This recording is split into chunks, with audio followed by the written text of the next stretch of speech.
Je continue. Le prophète sallallahu alayhi wa sallam invita les musulmans qui n'avaient pas de domicile, Ahlus Sufa, à manger du pain mitonné, servi dans une écuelle. Abu Huraira dit, lorsque les gens se levèrent, après avoir mangé, je me mis debout sur la pointe des pieds afin que le prophète sallallahu alayhi wa sallam m'appelle à lui.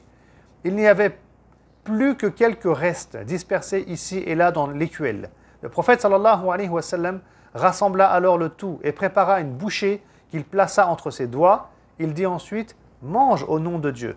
Abu Huraira ajoute, par celui qui détient mon âme, je n'ai eu de cesse de manger jusqu'à satiété. Donc il a mangé, puis il y en avait encore, et il mangeait, il a mangé, jusqu'à ce que son ventre soit rempli.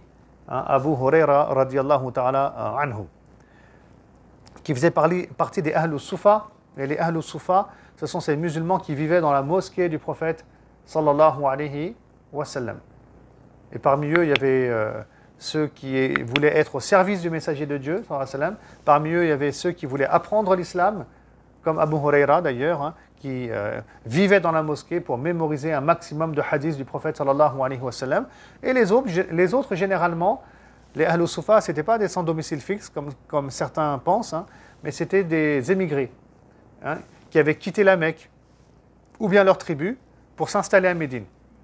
Donc au début, ils vivaient dans la mosquée, le temps qu'on leur trouve une famille d'accueil, parmi les familles médinoises. Parce que ça, c'est toute une politique qu'avait mise en place le prophète sallallahu alayhi wa sallam. Que chaque famille médinoise prenne en charge une famille mécoise. Donc le temps qu'on trouve une famille, ça prenait du temps. Donc on vivait pendant ce temps-là dans la mosquée. C'est ça les Ahlus Sufa. Donc après, ils étaient intégrés ainsi socialement, les réfugiés musulmans mécois. Ils étaient ainsi donc intégrés socialement et économiquement, sur la base de la fraternité. Vous voyez ? Et là, on est sur un modèle de société d'excellence. C'est ce qu'il a fait le prophète sallallahu alayhi wa sallam. Bon, c'est un sujet long, mais très intéressant. Je voulais quand même en faire allusion, Inch'Allah.